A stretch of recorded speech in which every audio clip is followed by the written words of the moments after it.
Make sure to give my dad a 5-star review. Make sure to like and subscribe to his YouTube. Thank you for listening and enjoy the show.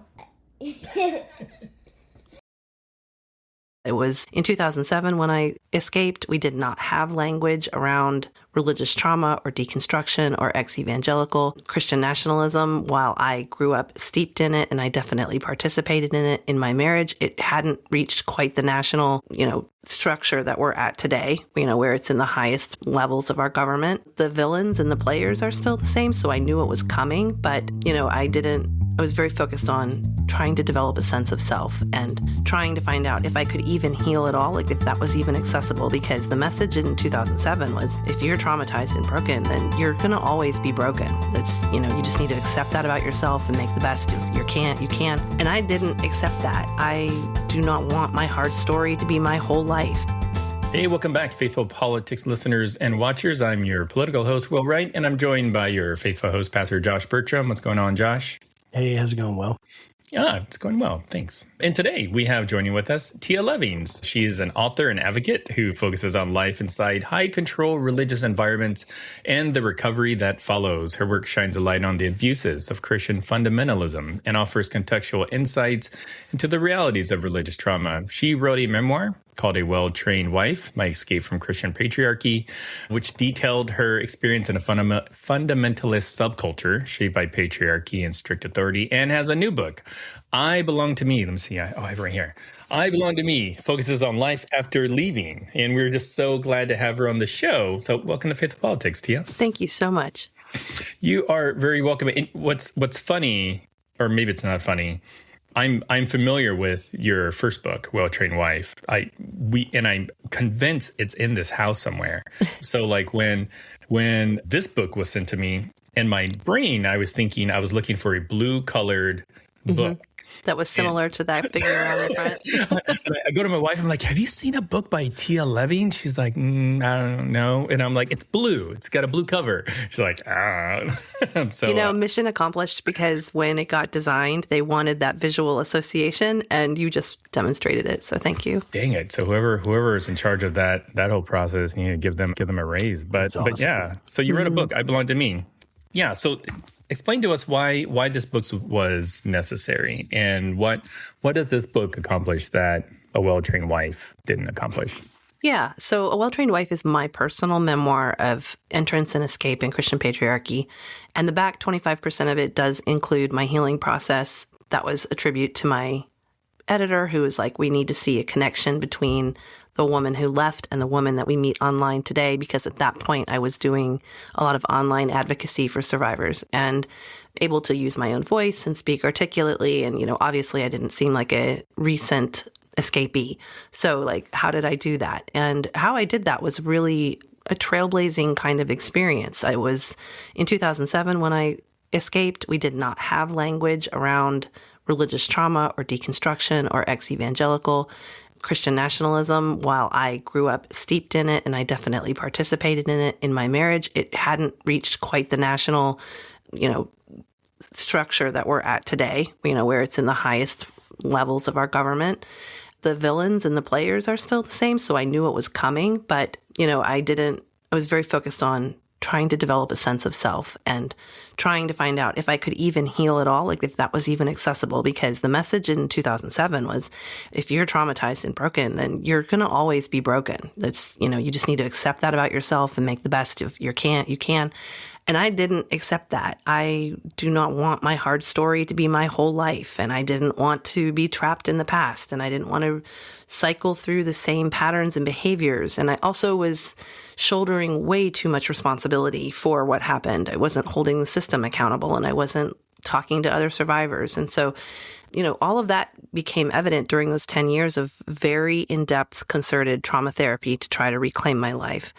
And so when I launched A Well-Trained Wife and I was talking about it online, very quickly my DMs filled with Me Too stories, fellow survivors. A community had formed around deconstruction and ex-evangelicals. And I was having these warm conversations of solidarity with comrades and fellows. We were all trying to find our way. And it's very individual. What people come from is different. Where they get into the entry point of being able to ask questions again is different. And I'm a warm-hearted, nurturing person, so these conversations were that way. And so I just really kind of just developed very organically. This is the most logical follow-up to A Well-Trained Wife. It gives survivors coming out now something that we never had in 10 years ago, and which is a guidebook of like, you're not alone, and what you're going to encounter on this journey is different than you're going to find in any other trauma landscape. There's some unique challenges here, and you just need to know that you're valid and normal, and that there's hope for you, and that you're, not alone. We can work through this. And so it's a patient book. It's conversational. It's a love letter to my fellow survivors. Yeah, I really appreciate everything, behind the book and the story. It's cool to be able to talk to the author and really hear like what's going on internally and what was going on in your head and the experience of it. I think that's a really unique opportunity that I get to do that I love being able to do that right on this podcast. And, I obviously the book is bringing out a form of, bringing it at least an understanding that certain forms, and maybe all forms of toxic religion, right, cause real trauma. And I would love for you to talk about the realness of the trauma that toxic religion causes, and why is agency, selfhood, and like spiritual autonomy, like why is that the answer? That you've discovered. I'd love to hear that. Yeah, that's a really long question as far as like the different categories of my life that my brain was just cycling through. Like, totally. Because just answer whatever part you want. No, it's a journey, right? Like even using the phrase toxic religion, like what's that? So much of it's evidence-based, and what fruit is this bearing in your life? And what bags are you left holding for the ideologies that you choose to support? I was a very ardent, determined believer who tried really hard to be a good girl and give this my best. And I, most of my life heard that this is the right way to be, that there was a very clear sense of right and wrong and morality, and that we had it. And we had a corner on this. And I gave that my all. I hook, line, and sinker, really believed everything. And the pudding, it was the proof in the pudding. It wasn't the outcomes kept lining up in ways that were not as promised. And at some point, you have to deal with that. Like I was able to bypass a lot of it. I was able to push it aside and say, this must be user error. This must be my fault. I stayed in that territory for a very long time. That it's entirely my fault. There's nothing wrong with the system because it's God, and I grew up understanding you don't question God, and you don't question especially male interpreted presentation of God. If a man says God says this, then that's the gospel and you obey it.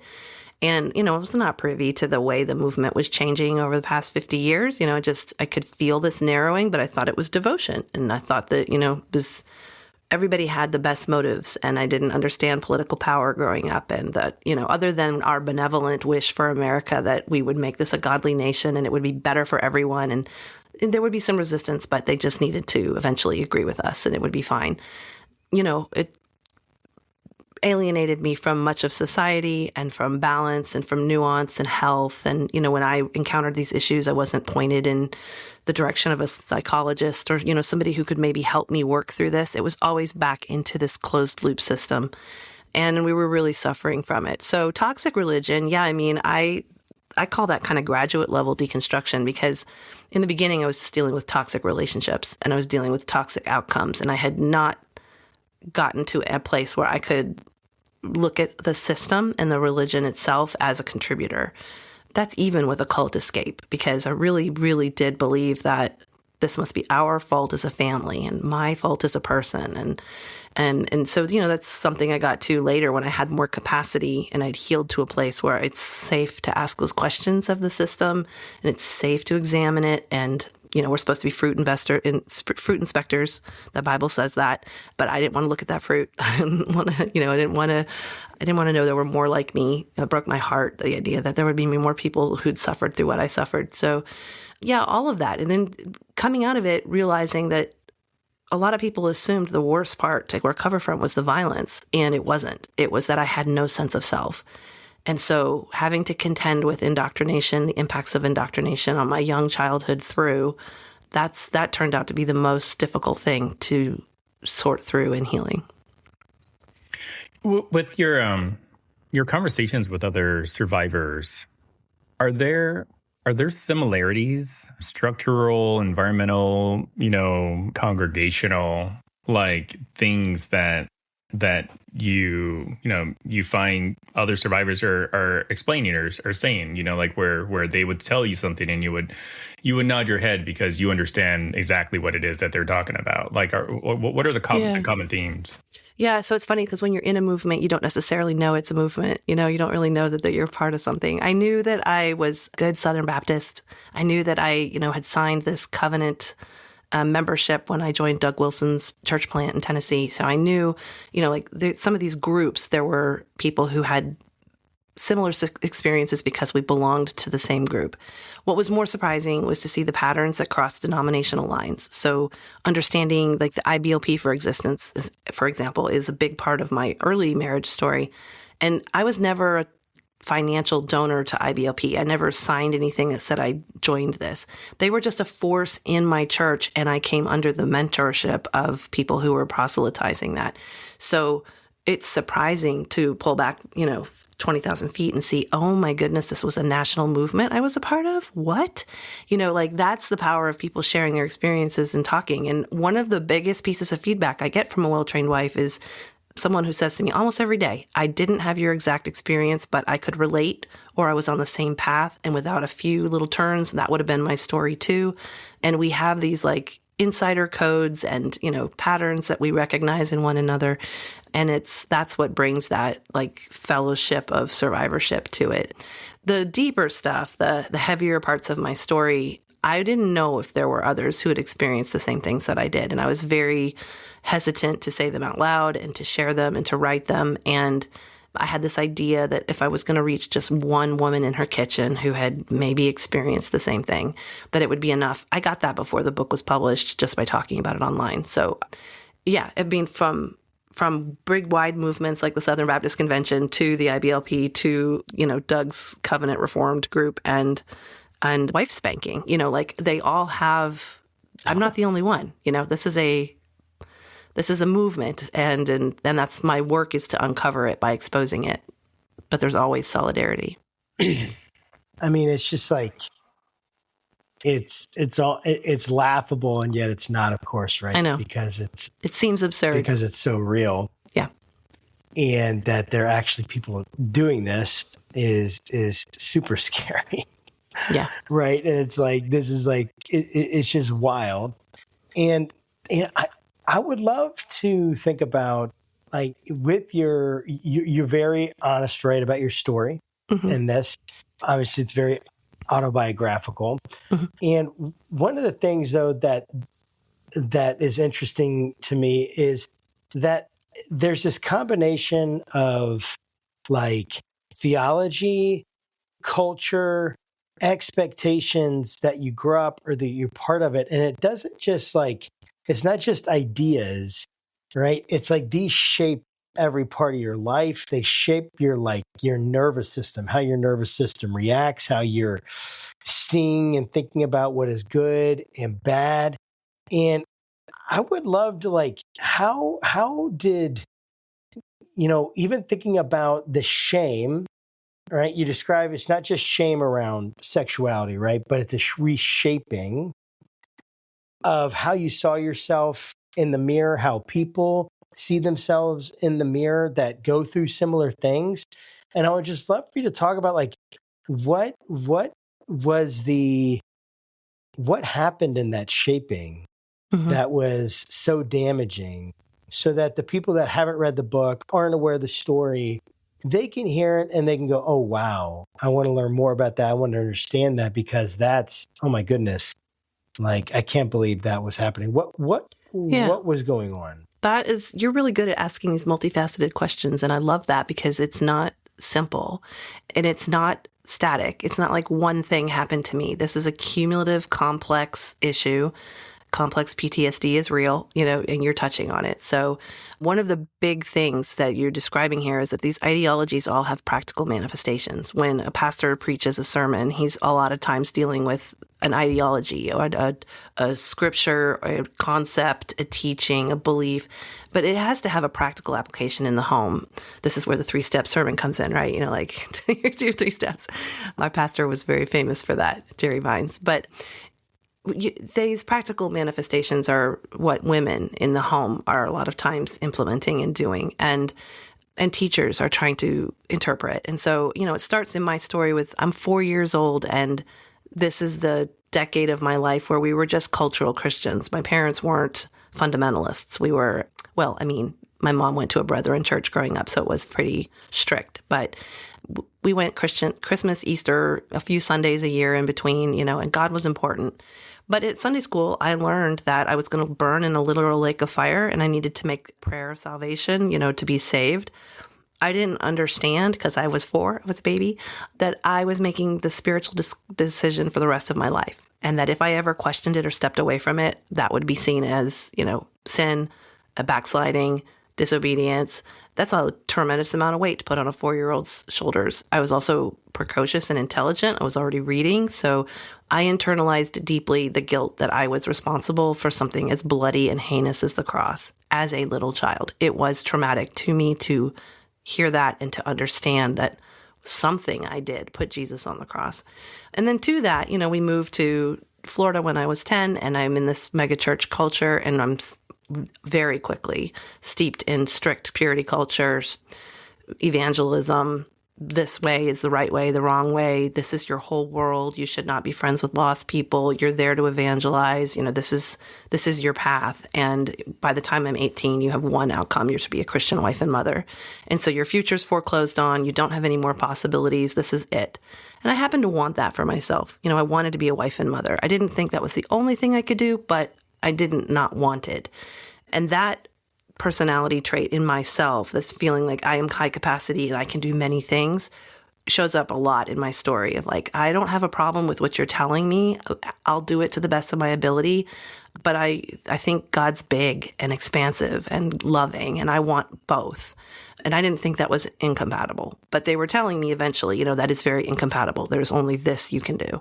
And so the isolation sets in.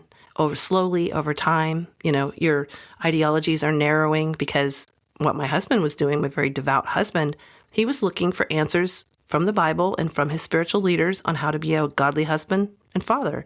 And he was continually pointed to patriarchal and higher control resources. So we're narrowing very slowly over time. And it just seems like we are searching God's own heart. We want to follow. We want to be good. We want to be obedient. And it isn't until I realized this is going to kill us. We're not okay. We got to go. And I tried in 2004 to get a divorce. I told my Christian counselor at my big mega church, that this is what had been presented to me, meaning domestic discipline, meaning that, I was in domestic violence. I was not safe. And his answer was, you need to subject yourself more. You need to honor your husband more. And that if you submitted, you wouldn't be in danger.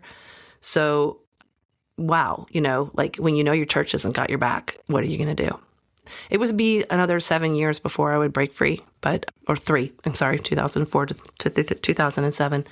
And it got a lot worse after that. So, this is complex and accumulative. You mentioned earlier Doug Wilson, and that's a name that a lot of people will probably be familiar with if they watch the CNN special. But I'd love for you just to kind of talk a little bit about just the environment, the teaching, the CREC, I believe it's called, the CREC. What's so special or unique about kind of Doug Wilson's church? It's funny to me because he's my villain from 20 years ago, and here he is on even more prominent, the villain to the country now. Doug's an outlier. He had to form his own denomination, doesn't play well with others. He has to be the boss. He has his own publishing arm, his own church, his own everything. It's always the Doug show. And he has this kind of humble grandpa shtick that he uses to be kind of non-threatening and non-assuming. And in interviews, he'll talk about things that are going to happen 200 years from now, even though they're happening right now. He's made a lot of groundwork in the past 20 years. So it's really important to look at the fruit and the outcome of Doug's ministry more than what comes out of his mouth. That's extremely vital. And that's why I value so much that survivors have been able to come forward and say, actually, reality check, here's what it's like to live in a Wilson church. Here's what it's like to be excommunicated and formally shunned. I was excommunicated and shunned because I put my writing in my own name and not my husband's. And I wrote about Mary, the mother of God, and I said, she shows us that God needed a woman. And they lost their minds. That was enough to get me, the Theotokos I wrote about, and that was enough to get me excommunicated. And horrible things said to me about my children being better off drowned than with me as a heretic, awful things that come from your pastor. But Wilson's whole ministry is focused on the family as the model. It's a theonomy that applies the Old Testament to modern day penal code. And it can look like we were coming from this kind of shallow Baptist convert energy where you just focused on converting people. And then the question was, well, now what? I'm a Christian and I want to grow deeper in my faith. Now what? And Calvinism was rising through evangelicism in the 90s. So we became Calvinists and we followed that path and that track. And his view of God is, it's angry, it's warlike, it's domineering, it's violent. We could go on, but, it really, the fact that Pete Hegseth, who belongs to that church, is talking about Armageddon and brings us to the present moment. It's alarming, and it's a 5-alarm fire. Yeah, I mean, it absolutely is. We have been following this, very closely, Will and I, looking at everything that's happening, the worship services that they have going on at the Department of Defense or War. I know they changed it to Department of War, right? So the worship services that are going on, we've been following what's happening with Doug Wilson, and it's extremely concerning. And I just got to ask, when you were there, I know that you got to this point, right, where you're like, this isn't right. I've got to change. Something has to change. When do you think was the first time? Were you ever sitting there and you're hearing dominionist theology, or you're hearing this thing, and you're just like, this doesn't make sense? Oh, or yeah. How can God be so loving, but you're telling me that if I talk about Mary, that I'm going to burn in hell for eternity, but that doesn't seem like that's a love. So when did that cognitive dissonance, how early did that start? What was that Yeah, like? to some extent, this is a through line in my whole life. I'm a skeptical person. I'm curious. I love asking questions. I love hearing both sides of the story. I love digging down underneath the surface of things. I love looking at outcomes and, comparing them to the promises. So some of that is just baked into who Tia is. The biggest crack came after my daughter died in 99. So my daughter, this is an open spoiler and a well-trained wife, my daughter was born with a fatal heart defect and she lived for 2 months.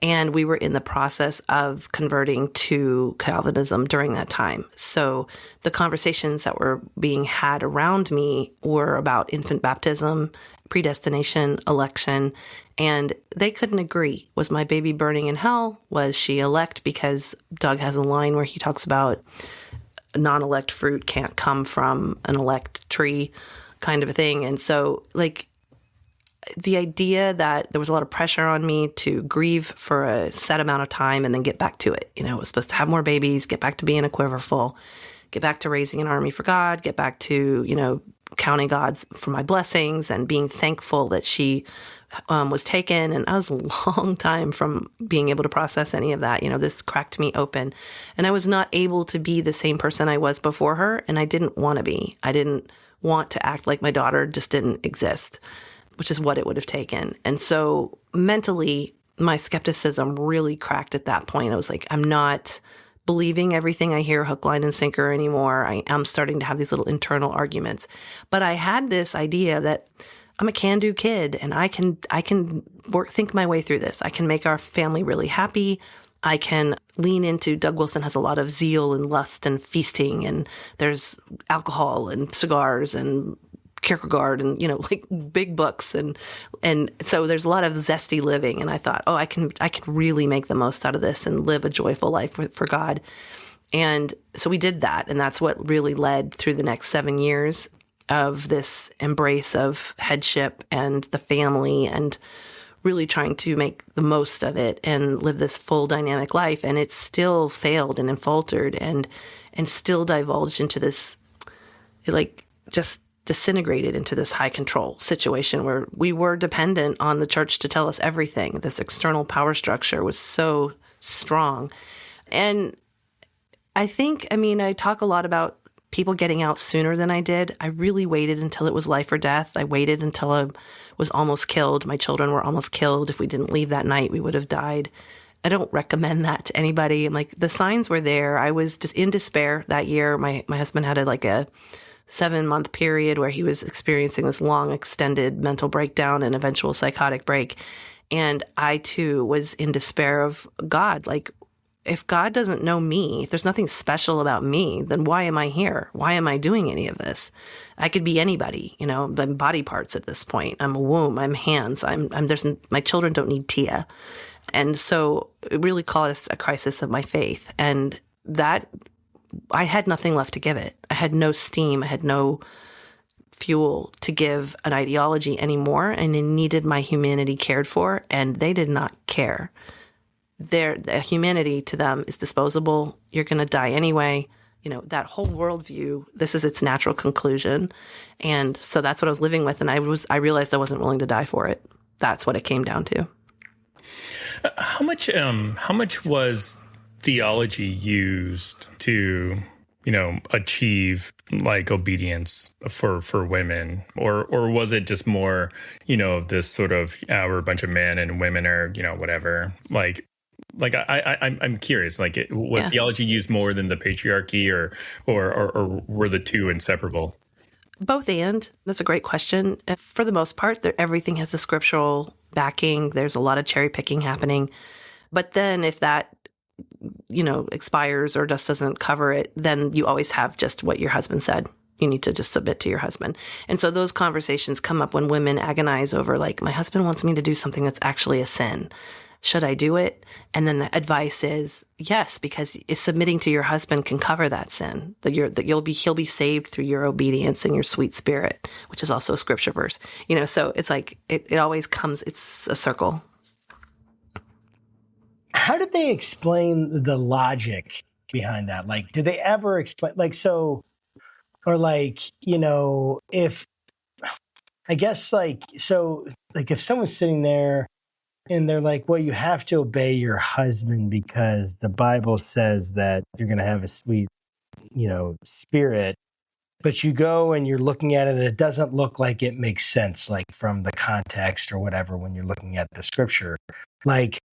How did they explain the logic to you? How did they do their hermeneutics, essentially? Yeah. How did they get there? Because of, you look at the historical context, right, of the New Testament and how much that plays into how we interpret it. Did they do that kind of stuff? Did they pretend to do that kind of stuff? And then was it it looked really intellectual, but it's not?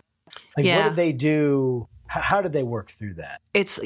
You're right on target with all of it. And there's so much intellectualism that's practically an idol. You're trying to make logic where there's none. The logic fails, especially to anyone with intelligence. But if you start to push back on that, then you're supposed to die to self. And so what happens is you suppress your internal argument, you suppress your whatabouts and your holes and the things that come up that's that doesn't even make sense, or that's been disproven, by science, or, whatever. That could be anything. You, especially if you're female, you button that. You keep yourself silent. You don't voice something that might cause someone else to backslide or be disrupted.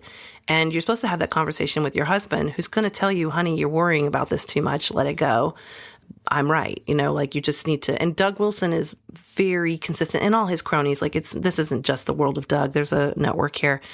The consistent message is husbands are head of their households. They are in charge of their fiefdom, and you're supposed to just comply. So when logical arguments rise, you push them down because it's not going to stand up to logic. Fiefdom.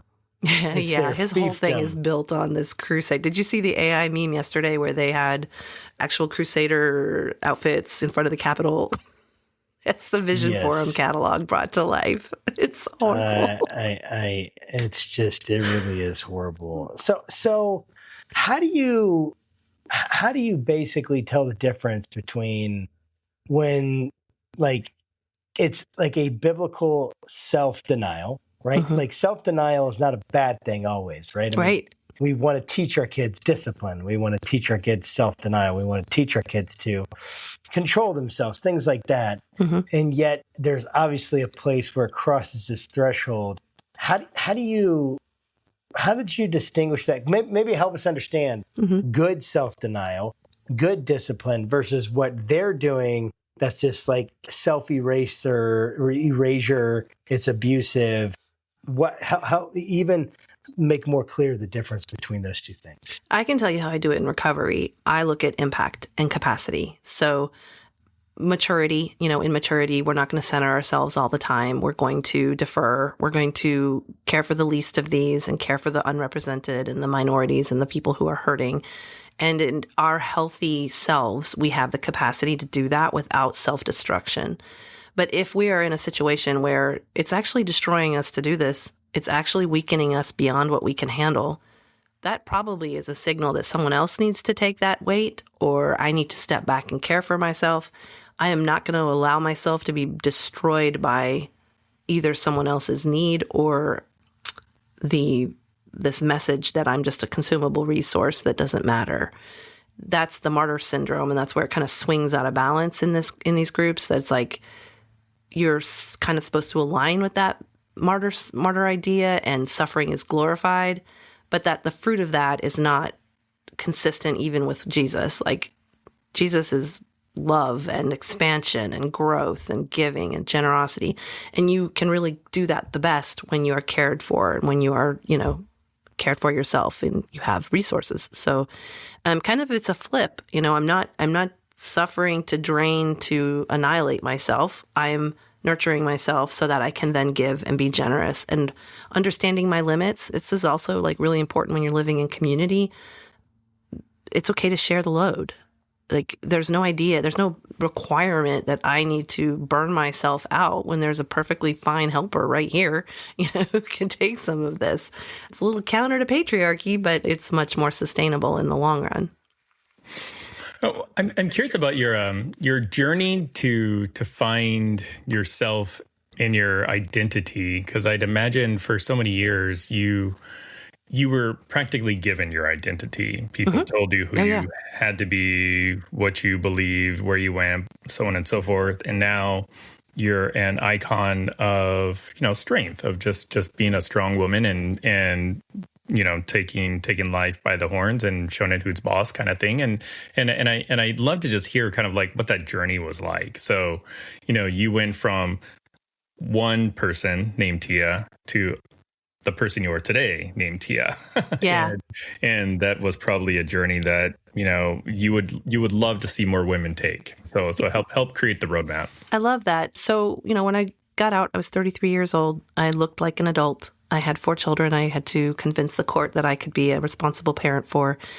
I didn't know anything about myself. I didn't know who I was without that marriage or without this group. And I didn't have a sense of self. And so the Tia that existed then looked like chameleon. I was always trying to people please. And so if I was sussing out, like, what do they need from me? Who do they want? What do they want to see? How can I most make them happy?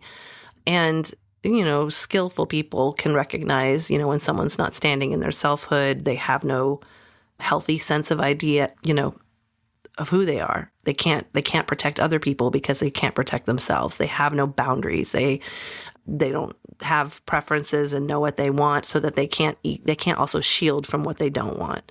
That's not a secure environment for children. It's not a secure environment to protect you from other cult hopping and predators. A lot of people worry when they come out of high control that something was wrong with them because they keep attracting this energy. And it's like, it's right here. You are bait. You're vulnerable to attack because you don't have any defenses called your healthy sense of self and, your skin boundary. So so much of it was going back to the beginning of where I had been indoctrinated, where we'd gotten off track. Much of high control religion talks about the teenage years aren't real. You don't really need adolescence. You don't really need this period of differentiation from your parents. You need to foreclose on your future very quickly so that you can become the breeders and the soldiers for the movement instead of, your brain's not developed till you're 25. They already have you by the time you're 25. I already had 4 children by the time I was 25. That's the way it goes. So, going back and saying, okay, what was I supposed to have developed? What are these skills? And we have these wonderful elastic minds, and healing is possible. Recovery is possible. Retraining is possible. You might have to unlearn some habits and you can relearn new ones, but learning how to expand my bandwidth that way and know myself, spend time with self-acceptance, pass personality tests, honestly, by not being afraid of giving the wrong answer to this, Myers-Briggs, little things like that. Extremely practical. My book is extremely practical steps that are with you in that moment. It's not a theoretical, academic book. It's like, I couldn't pass the Enneagram test, and here's why. But I couldn't love myself if I didn't know myself, and I can't really love anyone else either if I haven't, done that work. So yeah, it is an ongoing journey. I'm not done. The 8 stages of development go all the way to your deathbed. And, so we're all still growing and developing. And a lot of people, will have a midlife crisis. This is part of it. They're at the end of the rope. They've lived everybody else's wish for themselves. And now they want to know who they are, at 50. This is a pretty common coming of age story for adults. Yeah. How important was you leaving that environment? Because I know when we spoke with Stephen Hassan, a cult expert, I remember him telling us the story about how he left the cult. He was in the hospital and he was in, around the moon cult or whatever.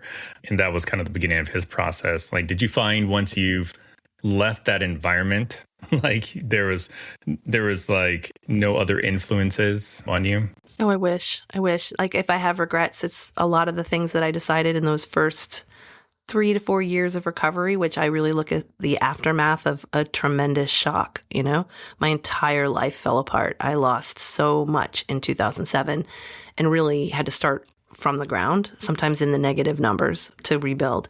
And from that vulnerable place, real life was happening. I was expected to hop to it. I was going to school double time. I was raising 4 kids. We spent a year on the run. A lot of real life was happening. And I got remarried in that time to somebody who was not abusive, but very high control.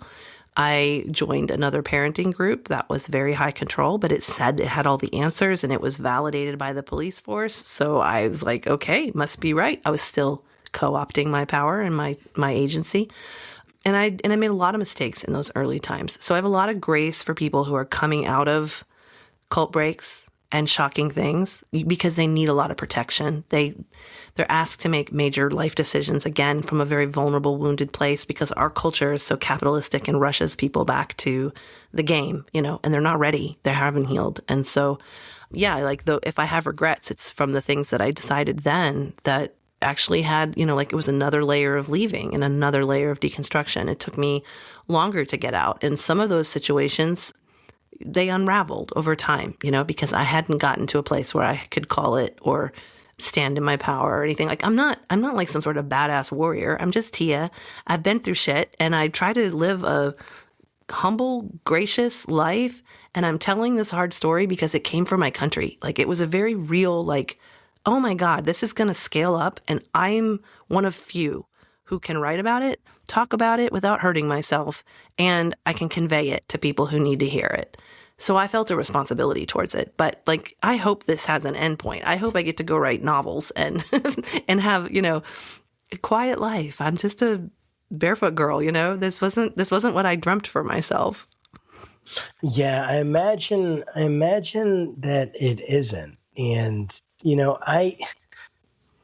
when I'm hearing you talk, it's hard because I don't see myself in it because I didn't have the same experience, but I grew up Christian. And it's so weird that I could grow up Christian and have such a different experience and have such like that I could be, a Christian. So is Doug Wilson. But I would not want to put myself in the category with Doug Wilson for very few things, right? Right. That I'd want to be in the same category like with that, like in terms of association with what he believes and what I believe, especially knowing the kinds of things that, like in your story, the kinds of things I've heard. It's like and yet we're both supposed to be Christian. It's a very strange cultural sociological thing. Go ahead. You were I saw something on your mind. I feel for you. You're in such a painful intersection right now.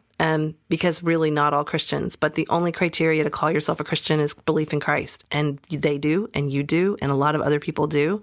And for a long time, my position was people would be like, oh, not all Christians are like that. And I'd be like, yeah, I know. I'm not here to cheerlead the people who are doing it right. I'm here to expose abuse. And people who are doing it right actually don't have a problem with that. They want abuse to be exposed and they want to fix it. Yes. The fact that you're really worried about the reputation of the church tells me a lot right now. But I've recently changed that position because interesting. It is the job of Christians to police other Christians and to clean their houses of heretics and to clean their house of abusers. It's not secular society's job to decide who's a real Christian or not. To secular society, all Christians are the same because you all use the same word.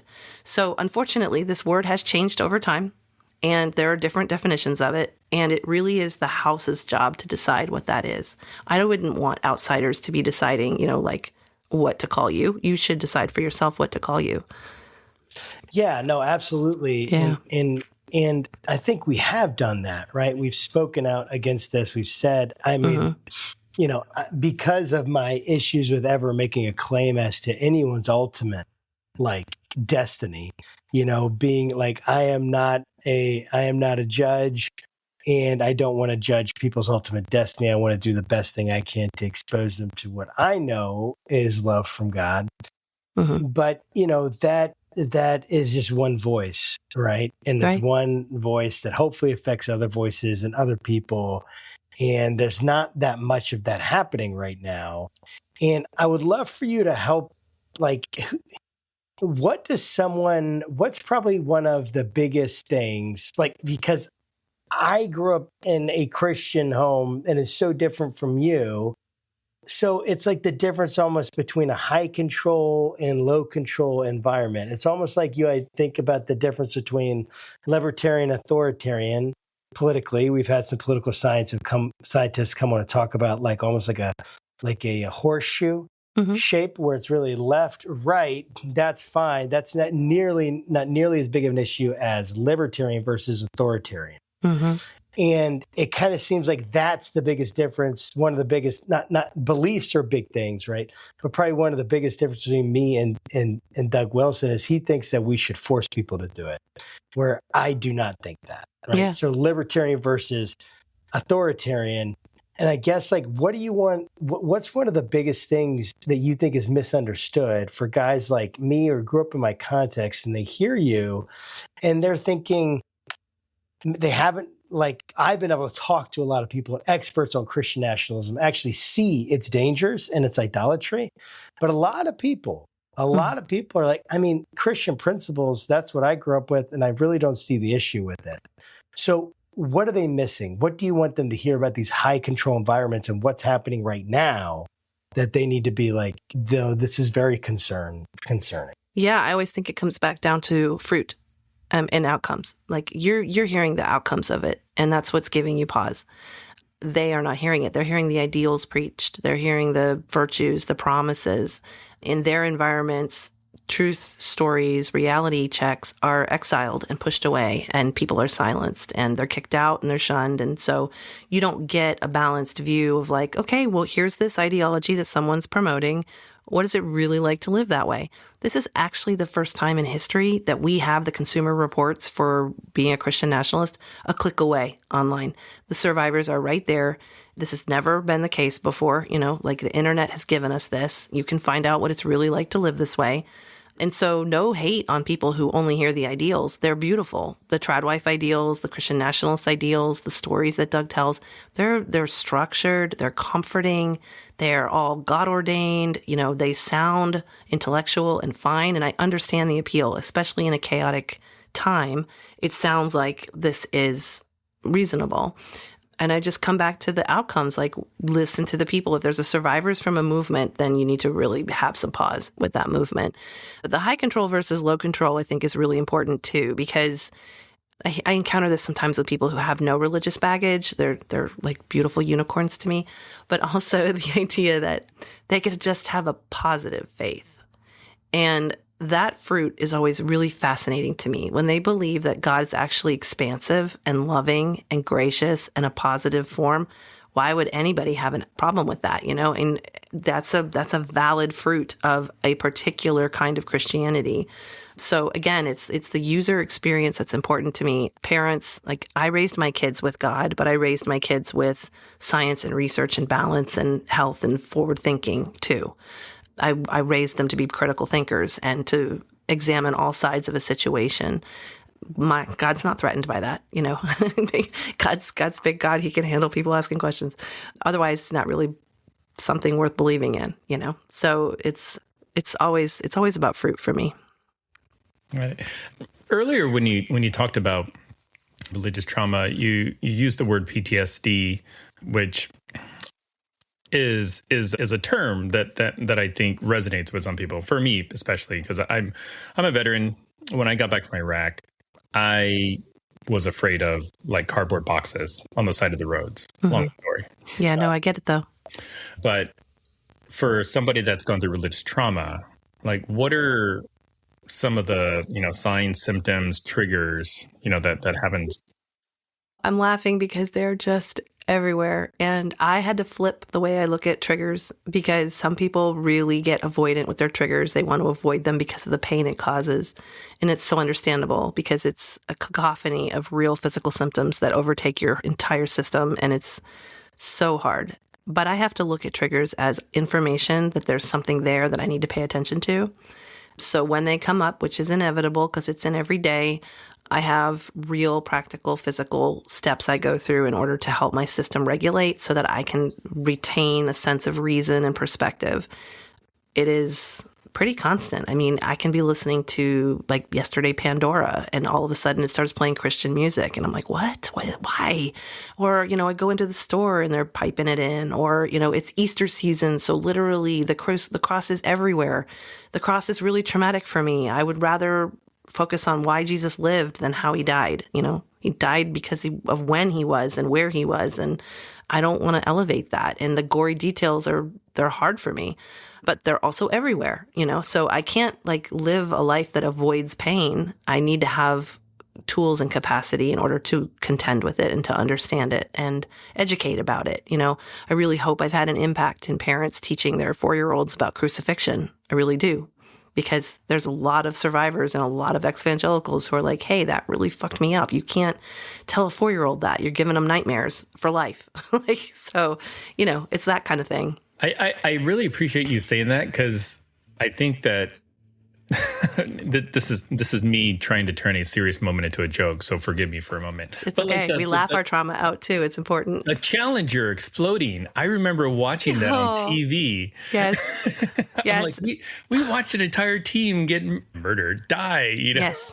Yes. Now, I watched that in my very fundamentalist Christian private school in 6th grade. We watched it, and then they told us that it was a sign of the rapture, and we were about to be left behind if we didn't pray. Like, the amount of psychosis that will cause a kid, like it was terrible and tragic. And yes, we laugh because our bodies are trying to get this energy out. That's like get it out. You gotta put it somewhere. I mean, absolutely. Yeah, that makes a lot of sense. And I'm a pastor, and so it's not a big church, small church, really cool community. I don't think we have any of this high control anything. I'm pretty sure it's basically non-existent in my church. And yet you think about like, hey, every community group, every group that gets together, it forms certain, even if they're unspoken and unwritten, there are these rules, right? Mm-hmm. People violate them. They become taboo. There are taboos that happen in every group, right? And people start to get, if they go against the group norms, against the group views, they can face the collective, I don't know, judgment of the group, discipline of the group, right? Wrath might be too strong a word unless you're in certain groups, and it certainly, I'm sure, feels like wrath. There is wrath. Mm-hmm. And so it's like, I guess the thing that I'm wrestling with is like, I'm a pastor and I'm trying to figure out and maybe it isn't for me, but for other pastors, like, how do you know whether your church is harming people, right? How do you know if you're trying to do a really like you're really trying to let people know the truth as best as you can, right? And you want to be able to give that for people and then even have certain community, expectations, maybe even things that certain beliefs everyone in the community believes. Again, I actually don't think that's really that abnormal at all. I think that every group at least has a few very strong beliefs and you know them, what they are, when you violate them. Mm-hmm. And when people get really upset. Yeah. Liberal groups, right-wing groups, they all have that. Now, they might treat it differently. They might treat you differently based upon their values and assumptions about human life, different things like that. But like those things exist. And I guess for a Christian or anyone who's trying to like create community, right, in this, how do you create community that's not harming people? How do you know when it's moving in that direction? Yeah, I'll just tell you how I am. I don't prescribe this for anybody. I will not ever again belong to a group that requires belief for belonging. And that's true for hobbies. Like, doesn't have to be religious belief. For that very reason, it gets gatekeepy really quickly. It gets uniform really quickly. And that group think for me is not safe. I understand why people want groups and why they find that sense of community. And, like there's jokes about when introverts get together, they're in a room together, but they're all in their, their own little spaces, like that's my kind of group. Like we can retain our selfhood and be in space together and be in a cooperative effort together, but we don't have to be the same or even do the same things all the time in order to be in that group. That to me is a sign of safety. I know some people will say, like, if you're wanting to analyze your group for safety, what happens when there's an abuse that comes up? How is it handled? Who can be in leadership? Are you truly open and diverse, and who can teach? What happens if somebody is different and they're an outlier? Does that mean they have to leave? Like there's analysis questions that you can ask. I think that when there's dysfunction, it's pretty evident. It's just a matter of how open people are willing to be to see it and examine it and make space for it. But yeah, I kind of to each their own there. My goal is to help people be really strong individuals so that they can apply that to whatever is important to them in their life. Yeah, I really like that. And I really do appreciate that. Like, what would you say is the final hope? Like, what are you hopeful for right now as you're moving into the future? And what are you wanting this book to accomplish for our readers or listeners coming in? Like, what do you hope that it does in their lives? I hope that anybody that comes from any kind of high control dynamic finds a soft place to land, some hope that they can change their future, then they can heal their past, and they can reclaim what their wild and precious life is meant to be. I do hope that accumulatively that survivors feel a sense of agency and autonomy enough to improve our world. And I have like a protopian view of the world. So not utopian perfect, not dystopian hopeless. I want to, embrace progress so that we're learning from our mistakes. We are learning from history. We are not ethically regressed. We are embracing science and research and survivor testimony and finding new paths forward. At my heart, I'm a little Trekkie geek, from the 80s. So I'm always very excited about science fiction and how we move forward. It's obviously not going back and living like the Puritans. That's not going to bring us into the next century. So yeah, things that bring life, bring smiles, bring hope. I do believe that there's restoration possible. I don't consider myself broken anymore. And I really want that wholeness for anyone. I really appreciate that, Tia. Thank you so much for coming and spending some time with us today, giving us your insight and your thoughts. It's been awesome. Yeah, thanks for your openness and this whole conversation. It's great. Absolutely. Absolutely. And to our viewers, guys, we're going to put all sorts of these links into the description notes so you can check that out. Go check out. Oh, and I should say, sorry, I shouldn't go here. Maybe we can mark this. I'll mark this. So Tia, how can people get involved with you, and how can they connect with what you're doing, follow you, all that kind of stuff? Yeah, it's super easy. Tia at Tia Levings Writer on all the platforms. My books are available anywhere books are sold. A Well-Trained Wife is in every format: paperback, Audible, hardcover, ebook. It's in Kindle Unlimited. And my Substack is tialevings.substack.com, and that's where I unpack and deconstruct in real time what's happening in our headlines and culture today. That's awesome. And we will put those links in the description notes. And we appreciate it so much. Thank you. Absolutely. And to our viewers, guys, make sure you share this with someone who needs it. If you or someone you know has gone through this kind of abusive situation, man, we hope that you will reach out, get some help, get to the book, go to the websites, and reach out to us if you need anything. We'll help if we can. And until next time, guys, keep your conversations not right or left, but up.